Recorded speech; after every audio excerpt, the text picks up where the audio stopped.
It brings me to a humble place when I'm covering my head, that it's not about me, it's not about my looks, that I'm really here on this earth. My whole purpose is to just worship God and bring glory to Him. Over the years, it's come to be very significant, something that's very, very special. And I was always treat my veil with great respect. We always kiss our veil before we put it on. In the first epistle to the Corinthians, in the 11th chapter and the 10th verse, Paul uses these words: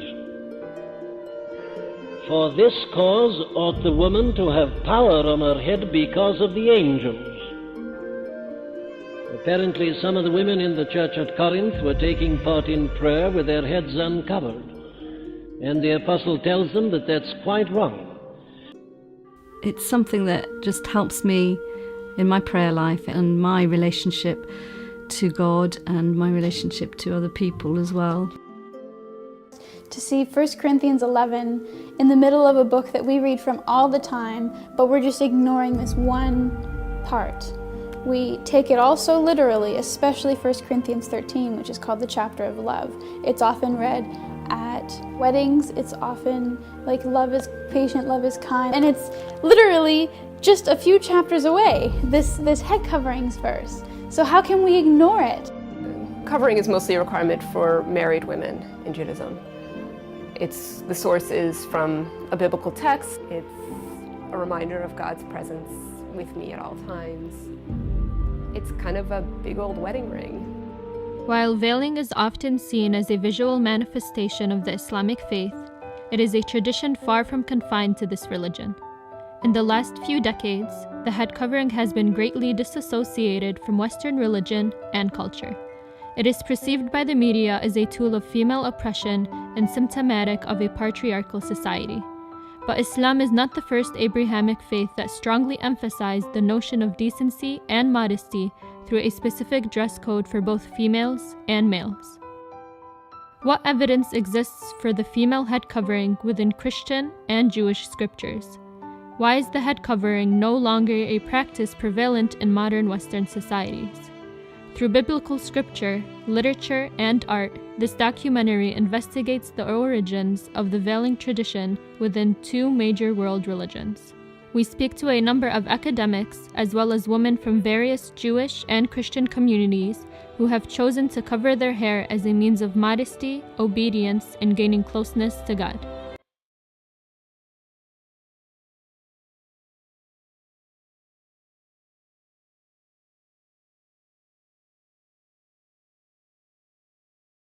Dating back to the inception of Judaism, veiling has been perceived by many early civilizations as a symbol of nobility and dignity. This was reinforced with the subsequent arrival of Christianity, whose scriptures make explicit reference to an ideal dress code ordained by the Almighty. Although the use of head coverings has diminished over the centuries, it has maintained its significance and implementation within many Orthodox Christian and Jewish denominations. It's interesting. I think one of the things that we notice when we think about veiling is that it's a very ambiguous or kind of amorphous term, and so we always have to think about being a little more specific. Are we thinking about veiling that covers the entire face? Are we thinking about veiling which simply covers the head as something akin to a headscarf, or something that really is meant to be representational of an act of veiling where a certain portion of the head is covered, but the rest of it, for all intents and purposes, is left uncovered? We have in the New Testament traditions that it's clear women are being asked to veil for religious reasons. So we have in 1 Corinthians, Paul gives us a tradition, which is a very clear tradition, that women should be veiling when they're prophesying or praying, and men in the ancient Near East were covering their head. Men, when they pray and they prophesy, they should not be covering their heads. So we have this new wrinkle. Now, what are the reasons for that? There are a lot of historians of ancient Christianity that think that this is an attempt to create a new identity for Christianity, where women are going to be veiled so that they are doing it for religious reasons within this new church. So we have that as part of early Christianity. The first time I was ever confronted with head covering was when I attended for the first time a church that head covered. I walked into the service a little bit late, and I was confronted with a sea of white laced heads of women who had mantilla lace head coverings on. And I was like, what is this? This is weird. And so after that church service, I went home and I started researching. I was like, where is this in the Bible? What does it say? How come we interpret it differently? Why doesn't anyone else do it? Why is it all old ladies and not culture now? So I started reading, and I found that there was a large chunk of scripture that actually was dedicated to head coverings. The verses of the Bible which form the basis of female veiling practice within Christianity, especially when in church or during prayer, originate from St. Paul in his letters to the Corinthians. Corinth was an ancient city located on the peninsula of South Greece. The majority of these letters address many practical issues which may arise in the local church, including the veiling of women. St. Paul lays special emphasis on the head covering as part of a modest dress code which should be adhered to by females, particularly in a religious text. So Paul writes in the letter of 1 Corinthians, he says, "But I want you to understand that Christ is the head of every man, and the husband is the head of the wife." So already we're getting into territory that some moderns would find would rub them in the wrong direction. And he says God is the head of Christ. So you also have for some people, perhaps a problematic sense of hierarchies that are being established, and you're having human relationships modeled on a divine hierarchy. Any man who prays or prophesies with something on his head disgraces his head. So of course this is very different from Jewish practice, right, where it's very important for the man to cover his head. But any woman who prays or prophesies with her head unveiled disgraces her head. So you can see the very different standards of appearance, especially before God, in different senses of dignity, based on his sense of gender relations, which are very much of his own period and of his time. We go back to that phrase, but any woman who prays or prophesies with her head unveiled disgraces her head. It is one and the same thing as having her head shaved. So that sense of utter nakedness and a sense of degradation of being shaved. For if a woman will not veil herself, then she should cut off her hair. So there you have an option here, one which he thinks is, of course, not itself really much of an option. But if it is disgraceful for a woman to have her hair cut off or to be shaved, she should wear a veil, he says. For a man ought not to have his head veiled, since he is the image and reflection of God. My favorite parts about the verse is because of the angels. There's no arguing there that angels are eternal. And my other favorite part of this chapter is that woman is not independent from man, and women and man not woman. So it's not about me being subservient to him and me being his servant and he's over me as a master, but rather we're still together and equal. But if a woman has long hair, it is her glory, for her hair is given to her for a covering. But if anyone is disposed to be contentious, we have no such custom, nor do the churches of God. So that's a very interesting statement, that for her hair is given to her for a covering. So in a way, what Paul is suggesting here is that the woman needs the symbol of authority of a man and a sense of the true hierarchy of relations as they stand before God. But in a way, it's a double covering, right? Because her hair is the self meant to mask her or shade her in some way, and then she needs to have that covered again. To see 1 Corinthians 11 in the middle of a book that we read from all the time, but we're just ignoring this one part. We take it all so literally, especially 1 Corinthians 13, which is called the chapter of love. It's often read at weddings. It's often like love is patient, love is kind, love does not, blah, blah, blah. Like everyone knows that. And it's literally just a few chapters away, this head coverings verse. So how can we ignore it? And we take that literally, but we don't take this literally? I struggled with that, and that's why I take it literally. When we think of an archetypal female figure, of course, we're reminded of the Virgin Mary. And the Virgin Mary, of course, we might expect her to be present in the very earliest Christian art of the catacombs. And some people have argued that some female figures in catacomb art from the 3rd century, from a very early Christian period, are the Virgin Mary. I think that that's yet to be established. What we do see is that the Virgin Mary becomes a prominent figure in Christian art from the 5th, but especially from the 6th century onwards. And really, along that historical scope, running from the 5th or the 6th century onwards, we see almost exclusively that the Virgin Mary is shown with her head covered. But of course, that would be very normal for all Christian women of that period, and it would certainly also follow on from the logic established by Paul in 1 Corinthians. So within Christianity, you have this veiling practice. Women are wearing something that's covering their heads. It's not necessarily a very big veil that covers the face, but it clearly is being used when they're in a religious context. Then we have the whole beginnings of religious iconography within Christianity. So in religious iconography, we look at the church and we see that Mary, the mother of Jesus, is not only portrayed wearing some kind of head covering, but it's a veil with a halo, with an extremely respectful idea that she is representing herself as in a new status.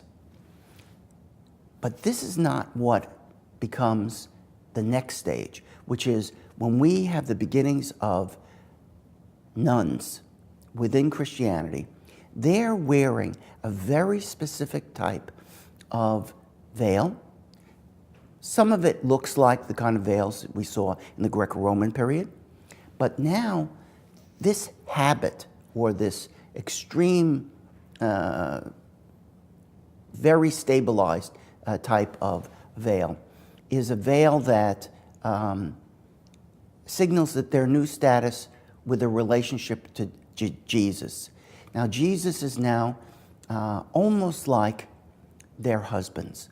So just like the rabbinic idea that women were veiling as they became married, so too the nuns are wearing a veil that seems to signal that they are in some kind of very intimate relationship with Jesus. The veiling of nuns in many Christian denominations is derived from the idea that that which is consecrated to God must always be veiled. Not only is a nun's veil a sign of consecration to God, it has also evolved to be a bridal symbolism, to represent that she is a bride of Christ and a sign of devotion to the vows she has made to God. My name is Sister Francisca. I'm a Poor Clare sister belonging to the community in Arkley, which is in Barnet in North London. I've been a nun for 55 years. I do a lot of cooking in our community and a lot of administration work. I also do a certain amount of lecturing and publish papers, written work. My experience of wearing a veil, which is part of our whole dress, it's part of our habit, it ranges from the very negative to having been spat at and sworn at in the street, right through the whole gamut to the opposite end of the spectrum where somebody's tried to kiss my hand on Paddington Station, which was extremely embarrassing.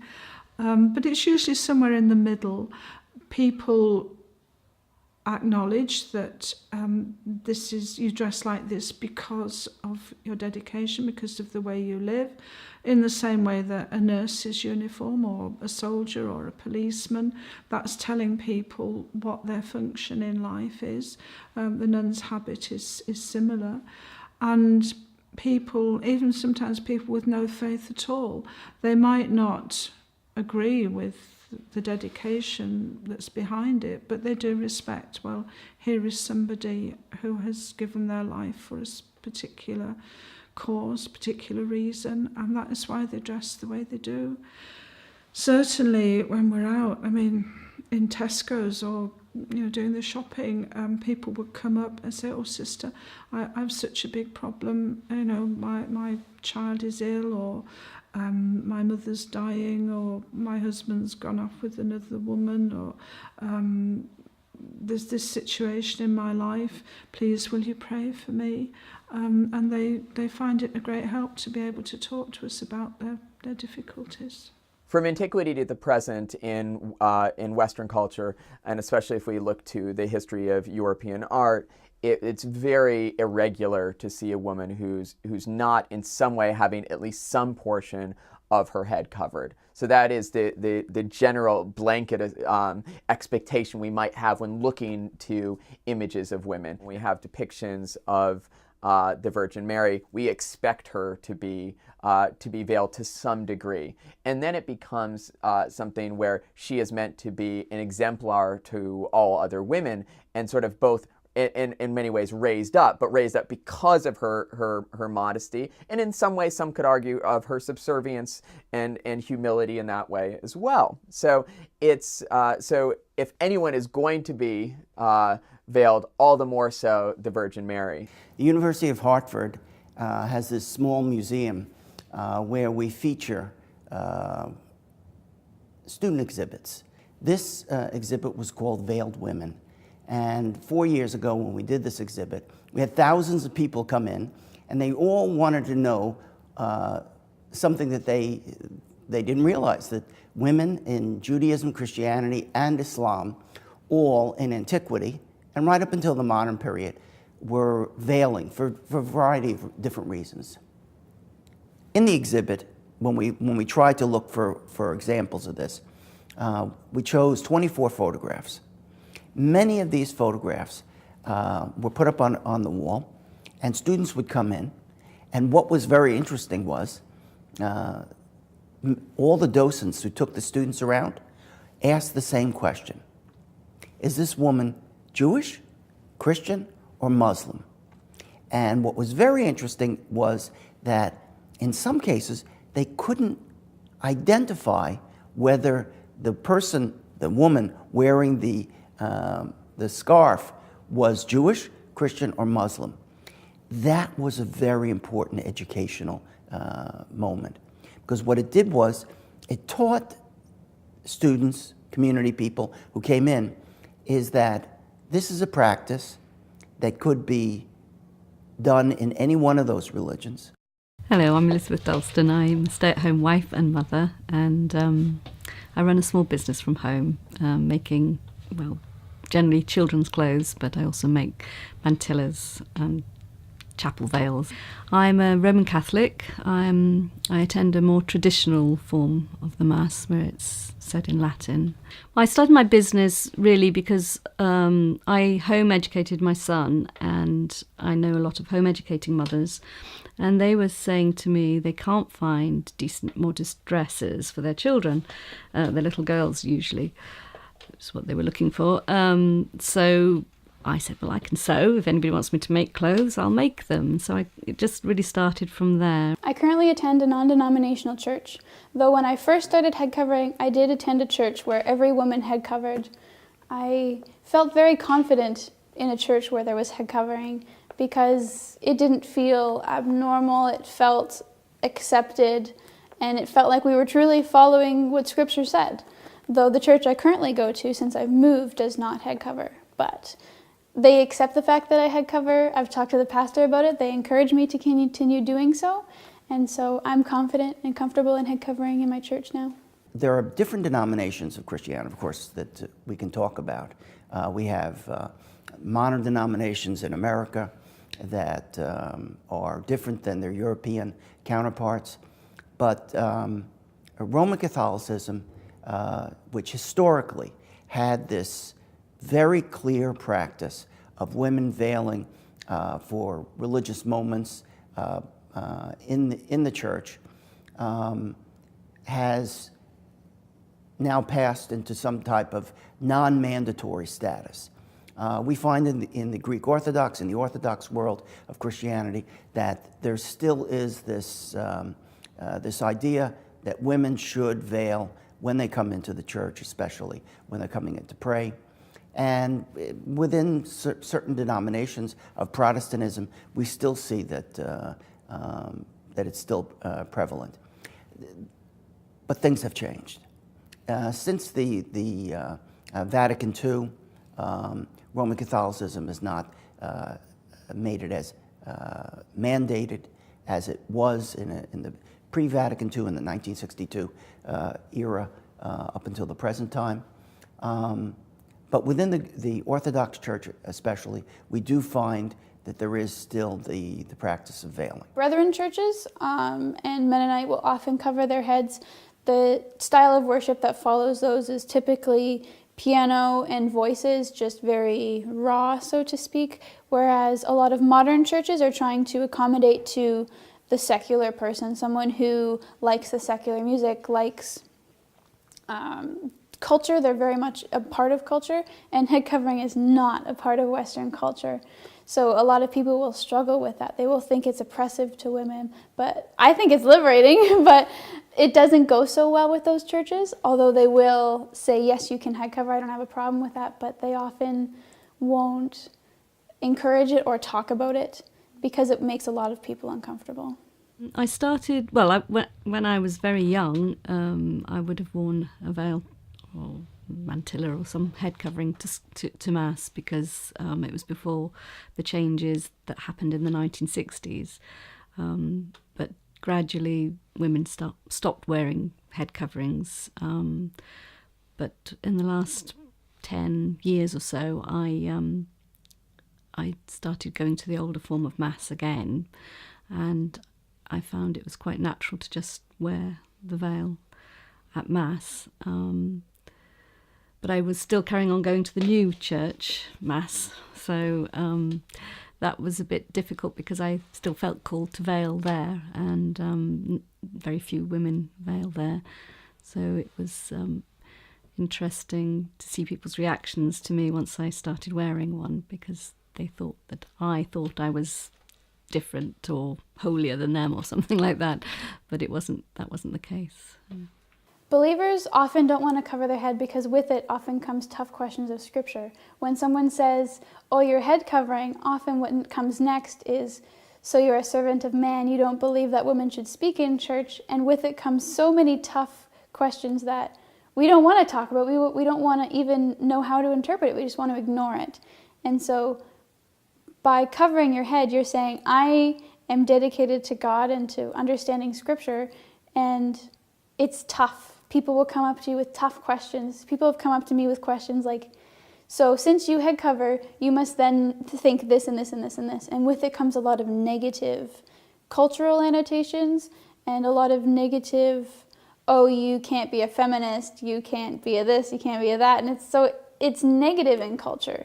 And I feel like a lot of people don't want to be viewed as negative when they can just not wear it and be viewed as normal. I think it's important to recognize that even if the Bible is ostensibly clear on an issue, as it appears to be when we're reading Paul's first letter to the Corinthians, that there's a great latitude for interpretation, and there really always has been. So I think a literal reading or an appeal to the literal truth of the Bible is often so problematic, because literally the Bible can say many different things at once. And there's been a long history of interpreting these passages in very different ways when it comes to women having their heads covered. The reaction I get when I tell people that I head cover, not only at church but also full-time, is often positive from men. And they're like, oh, that's so cool that you will read Scripture that way and that you're really following Scripture. But from women, I'll often get a little bit of a backlash that, oh, that's kind of weird, isn't that too modest? Isn't that not what Scripture's saying? And it's a little bit more like, ooh, I don't want to do that. I don't want to do what you're doing. It's covering up something that I consider to be beautiful. And so that's kind of tough, but at the same time, I'm confident in my faith and who I am in that, and so it's not a problem. What really started me, funnily enough, was the fact that a lot of the young girls who came to Mass were not very well dressed. They were very just dressed like modern young women, but the fashion at the time was very revealing and inappropriate for coming into church. And I think it was just almost as an act of reparation for seeing that that I felt called to put on a head covering.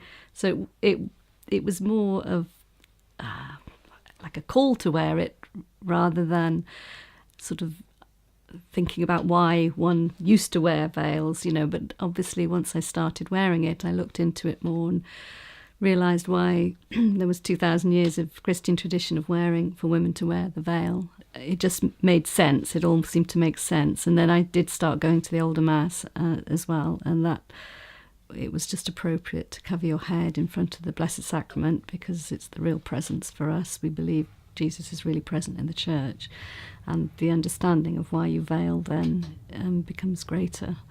I've had many experiences with believers and non-believers that have been different.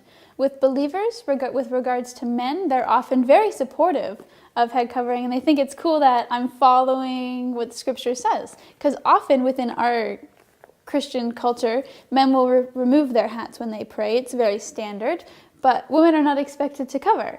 And so they think it's neat that they're following their part most of the time, and I'm doing my part. With women, though, I get a lot of backlash, negativity, like, oh, that's weird. They'll ask why I'm head covering. I'll say why, and then they're just like, oh. And then end of conversation, done, no more talk. And so that's kind of a bit awkward. But with non-Christians, I've actually had a lot of positive response. And they're like, oh, that's so cool. I appreciate you're following what you think's right, la-da-da. But within the community, it's a mixed response. I have some older friends that are middle-aged and elderly that do cover, and it's very standard, and they think it's cool that the young people are doing it too, but not within my own age group. Even a lot of friends think it's like, oh, I don't want to talk about it, I don't want to mention it. And when they do mention it, it's a bit reserved and kind of awkward when I talk about it, even with fellow females. It's something that just helps me in my prayer life. It helps me in my understanding of God and my relationship to God and my relationship to other people as well. Male, female, I'm a woman, and it affirms that as well, and being a woman in my God-given role. Over the years, it's come to be very significant, something that's very, very special. And I was always treat my veil with great respect. We always kiss our veil before we put it on, and kiss it again when we take it off, because it is a symbol of the dedication to God that we've made. We get our black veil when we make our vows, when we make our total commitment of ourselves to God. So it's like the ring in that way. It's very symbolic, and it becomes very meaningful personally. The best thing is actually feeling that sense of tradition and belonging to that tradition. It feels right. It helps me to pray. It actually lessens one's distractions because you're not looking at somebody else's hairdo, and you know that they're not looking at yours, and also sometimes you actually can get quite emotional, and you can hide behind your veil and wipe a tear from your eye if you need to. But it helps you have a sense of an awareness of God's presence when you go into church and when you're praying. It does enhance that, I think. Yeah. The best thing about head covering is I feel like I'm in my right place with God, with the church. It brings me to a humble place when I'm covering my head, that it's not about me, it's not about my looks, that I'm really here on this earth. My whole purpose is to just worship God and bring glory to Him. And it's a constant reminder that life is not about me and what I do, but it's what I do for God, with God. And His empowerment is always reminding me when I'm feeling down. The head covering is a reminder that God is near. When I'm feeling angry, the head covering is a reminder to love. And it's a daily part that is encouraging me and helping me. Even when it's not encouraging from others, it's encouraging from God. And I really feel confident and comfortable in it every day, even though the world doesn't like it, but I like it. I was being given a lift. It was quite a long journey. I was being given a lift, and it was a very hot day in July, and we stopped at a service station on the motorway to get a drink, and we worked our way up the queue to the counter, and the lady serving was a Muslim lady, a very gracious lady, and of course she had a veil on and her arms were covered. And when she saw me dressed like this, she said, "You dress like that because of Jesus' mother?" And I said, "Well, not really." I said, "Have you heard of St. Clare?" And she didn't know about St. Clare. I said, "Well, you've heard of St. Francis of Assisi." "Oh, yes, she knew about St. Francis." So I said, "Well, St. Francis and St. Clare together, they began the religious family that I belong to, and because St. Clare dressed like this in a medieval way, it was in the 13th century, that's why we dress like this today." So she said, "I am a good Muslim woman, I cover my hair. You are a good Christian woman, you cover your hair." And at that moment I thought, in one way we're worlds apart, but in another way we're sisters because of the way we dress and because it expresses what is really significant in our lives. And that made a really deep impression on me. The types of head coverings I use is dependent upon whom I'm around. When I'm around believers who are often a bit close-minded, they don't want to see me in this head covering. I went to church with this exact head covering on, and I was told, this was right after the Paris attacks, that people were fearful that I was going to shoot the place up and that I shouldn't wear this type of head covering because people were going to think that I converted, but I was still going to church. And so they're like, "Please just wear lace or something that's not a scarf because that's got a negative connotation with it." And that was tough because I think it's just fabric. It doesn't matter how I wear it. I should be able to wear it because it's a head covering. I don't think Scripture calls us directly to cover all the time. I think praying and prophesying often refers to in the Bible as corporate worship, coming together, but I find great value in covering all the time. I think when I cover my head, it puts a cap on some of the things that I focus on myself, my beauty, my hair, my looks. And by wearing the head covering, it puts a cap on my beauty and brings me back to a humble and even better reality that God is my head, that God is my leader, and that I am living for Him. In biblical times, in the Middle East and the ancient Greco-Roman worlds, it was customary for women to conceal their hair with various types of coverings, especially married, respectable, and free women. Modern Jewish women ascribe various meanings to the act. Like Islam, the veiling of females within Judaism is promoted for the purpose of preserving one's modesty and chastity. Although the Torah only briefly mentions the head covering, these few words have evolved into a complex hijab ritual carried out by many devout Jewish women across the globe. In recent years, there has been an emergence of a controversial ultra-Orthodox Jewish community, known as the Haredi Burqa sect. Concentrated in the Israeli town of Beit Shemesh, these women are seen practicing more excessive forms of veiling than what is otherwise prevalent in the Jewish world today. However, due to their distinctive clothing, they have been made subject to condemnation and humiliation by mainstream Israeli society. When a woman leaves her beauty only for her husband, her husband knows that she is his, and that strengthens the relationship. Long skirt covers the legs, a wide skirt covers the shape of the legs, the shawl covers the top figure of the woman, and the head covering is covering the hair, which is the beauty of the woman, and the neck, the shoulders. It actually hides the figure of the woman. According to Jewish way, women shouldn't talk aloud outside, not laugh, not look straight to men's eyes.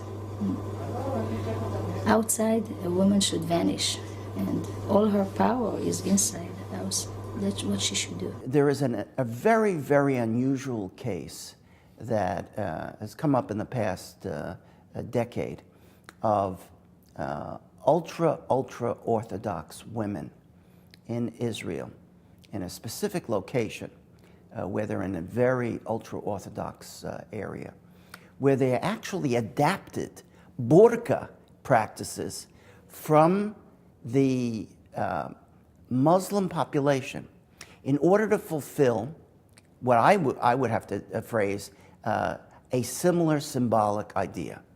The similar symbolic idea was that no matter what you're going to do, men and women are going to come in contact today. We live in a society where men and women are in the marketplace, or on buses, they're on trains, they're in cars, they're in taxis. And so how do you deal with that if you are an ultra Orthodox woman, Jewish woman? So some people have adapted this Muslim practice in order to fulfill, I think, the same kinds of needs. This is the nature of a free and open society.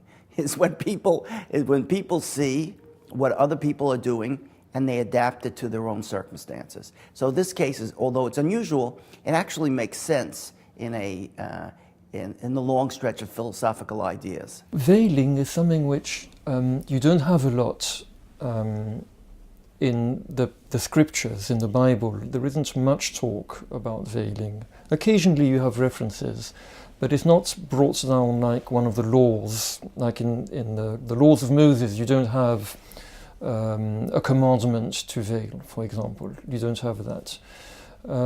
So it's one of these sort of implicit practices which are very often taken for granted, and which are attested in the Bible and then in later Jewish sources, but not discussed or presented in much detail. There's also a question of what we mean by veiling. The different, I suppose, different body parts that can or cannot be veiled. And I'm thinking in particular about hair covering and head covering, and that's a sort of veiling which is very often, as I say, taken for granted in the sources. We have in Judaism, Rabbinic Judaism, the same time period, we see that in the first and into the second century, women were veiling for other reasons. They wanted to demonstrate their fidelity to their husbands, that they, so there is again this aspect of modesty within Rabbinic Judaism, where women are veiling because they feel that this is a part of this new status that they have within their religion. The idea of Rabbinic Judaism was, though, that women who were married should cover their hair. And the reason why they did that, I think, predates Islam, and it even predates Christianity. I think that they were following a practice of some type of modesty that allowed these women to be able to signal to other people in their own Jewish society that they were already married. And it didn't mean, though, that their younger children, so like children from the age of 5, 6, 7, would not be veiled, even in some kind of Jewish context. Rabbi, I'm Jewish. The conservative movement is sort of, if you envision the Jewish, sort of the spectrum of Judaism as a line, we're kind of in the middle. My blog is an investigation of Jewish head covering.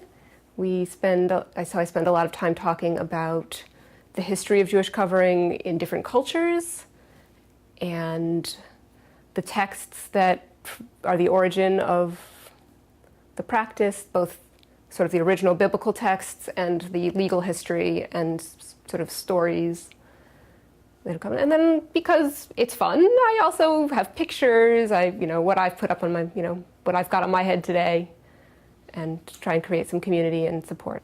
Women practice head covering. Some women practice head covering most of the time in any of those settings. Some women only cover for synagogue. A lot of women wear either like a partial covering or a hat with some hair, a little bit of hair showing in my communities. So my name is Andrea Greenberg, and I'm an Orthodox Jew.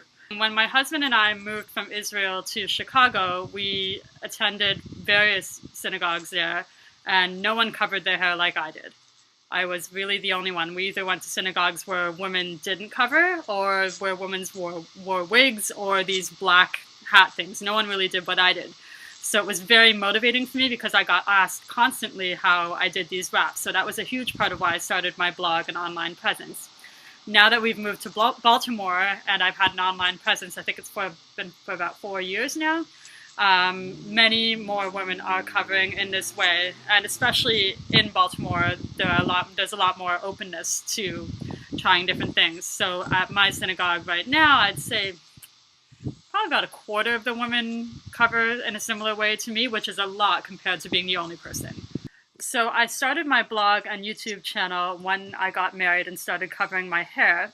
And I was looking for resources to try to learn how to tie scarves, and I couldn't really find any, especially none geared towards Orthodox Jewish women. So I decided to make my own. Covering is mostly a requirement for married women in Judaism.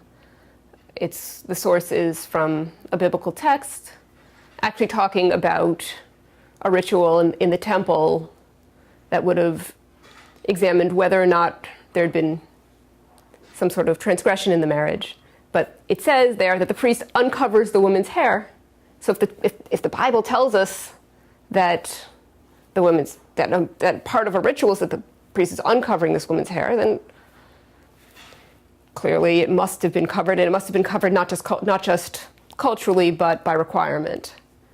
Although the act of veiling is not explicitly instructed in the form of a commandment within the Torah, orders calling for Jewish women to cover their hair come from the body of a literature known collectively as the Talmud. Veiling was considered an absolute necessity to maintain modesty in a society highly conscious of sexuality and its dangers. Women going about with uncovered hair were seen as engaging in an unacceptable act, so unacceptable it was considered grounds for divorce. You have, for example, the story of when Isaac gets married. So he needs a wife. So his servant, or rather the servant of his father, Abraham, called Eliezer, goes off to the homeland of the family, which was the other side of the Euphrates in Mesopotamia. And there he meets up with the other branch of the family, and they find Rebecca. And then Eliezer takes Rebecca and brings her back to Isaac, who was waiting in the land of Canaan. Eliezer brings the future wife Rebecca back to Isaac, and Isaac is in the field. According to rabbinic tradition, he is praying the afternoon prayers, and he sees the camels coming from the distance, carrying Eliezer and his future wife Rebecca. And when Rebecca notices that man was watching them, she realizes immediately that it must be her future husband, and she covers herself. The modesty laws found in the Talmud acted to render the woman inaccessible and unavailable to all but her husband. The head covering signified that the wearer was a respectable married woman. When you move into rabbinic literature, and most of present-day Judaism is based on rabbinic literature as much as it is on the Bible. The Mishnah, the Talmud, that were all produced in the pre-Islamic period in Palestine and in Babylonia, in Iraq, in what we call late antiquity, and that's the classical literature of Judaism. So in that literature, you find a little bit more discussed about what are the norms of, I should say, male also, but mainly female modesty. How a woman should dress. And in the context of that subject, we find the word erva. Erva is a biblical word which means nakedness. Tzeniut is another key term. Tzeniut means concealment or modesty.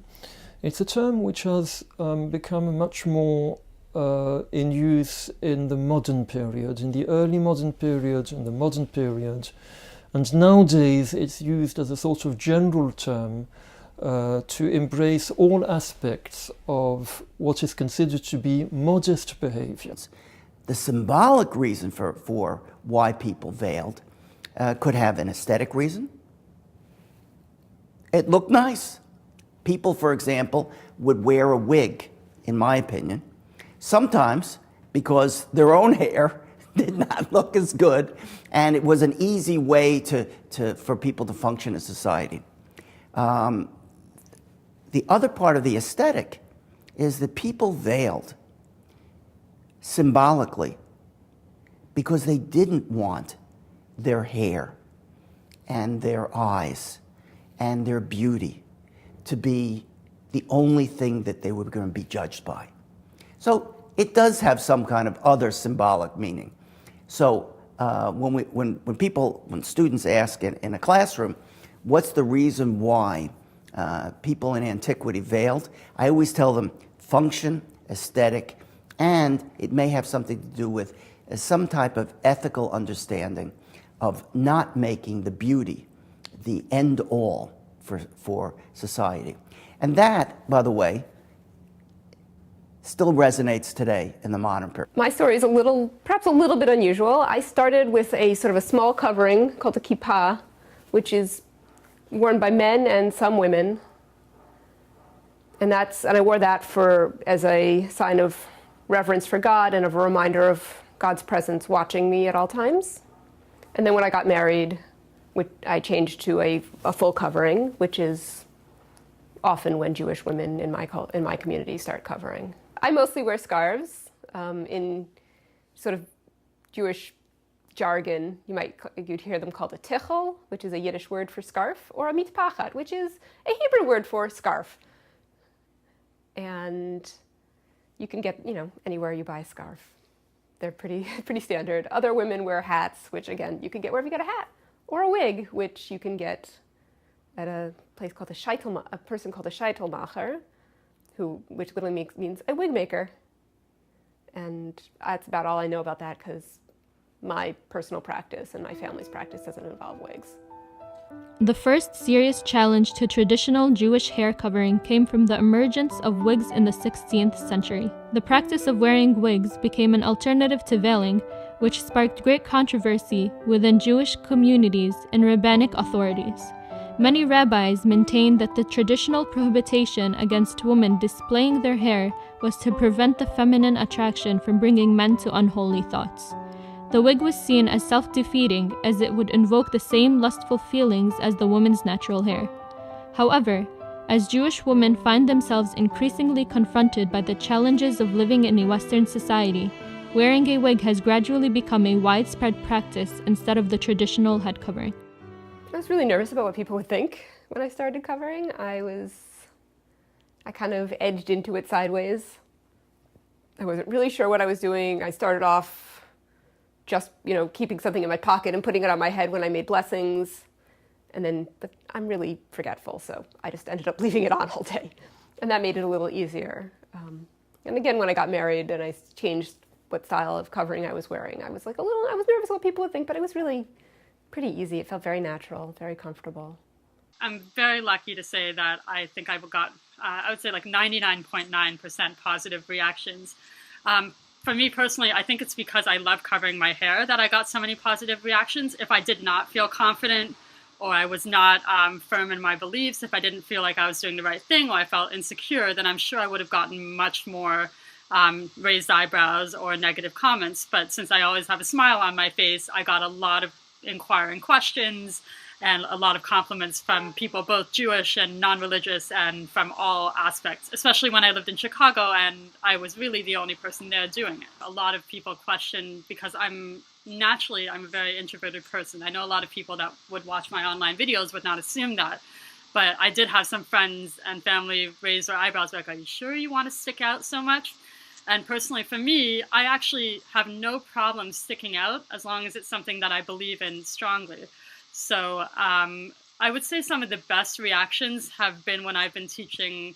I'm a musician, so I would teach in the inner city in both Baltimore and Chicago. I would teach music, and I got some really great reactions from the kids, because the kids that go there, they have mothers from various ethnicities and cultures who also would, cover their hair with scarves and do various things to their hair. So they would often ask me, why is this white lady covering her hair? And they would ask me why I was doing it. And I explained to them why. And they had absolutely no idea that Jewish women covered their hair. The best thing about covering for me is that I have this chance to really have artistic enjoyment from something that is a commandment. That I can do what we call hidur mitzvah, beautifying a commandment on a daily basis.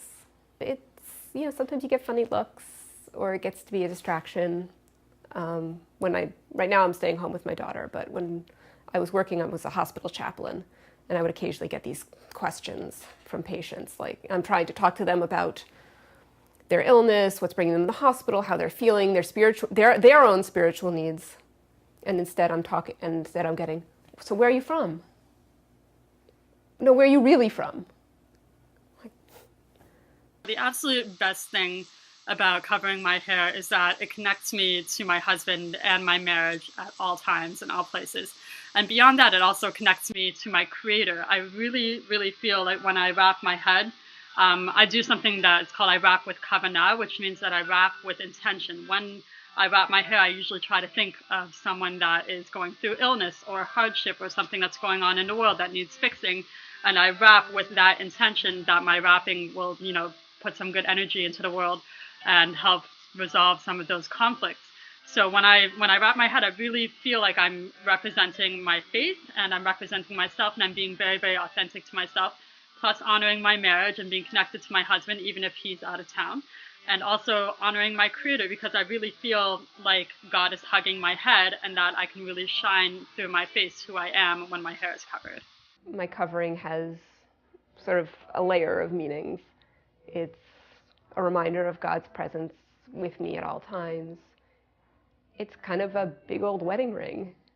I started, it's a sign that I'm married. It's a sign, my connection to my husband. And it's also a way that I really enjoy myself. It's a way of